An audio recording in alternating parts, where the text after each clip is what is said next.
Nad,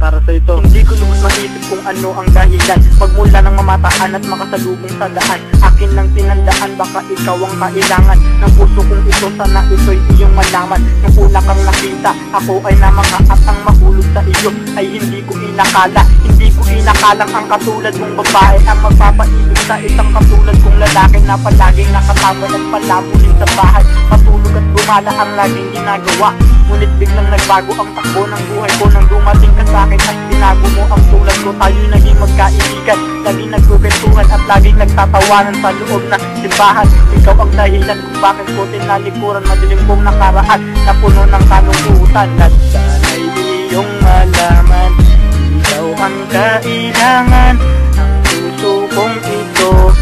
Ikaw ang nilalaman. At sana'y iyong malaman, ikaw ang kailangan ng puso kong ito.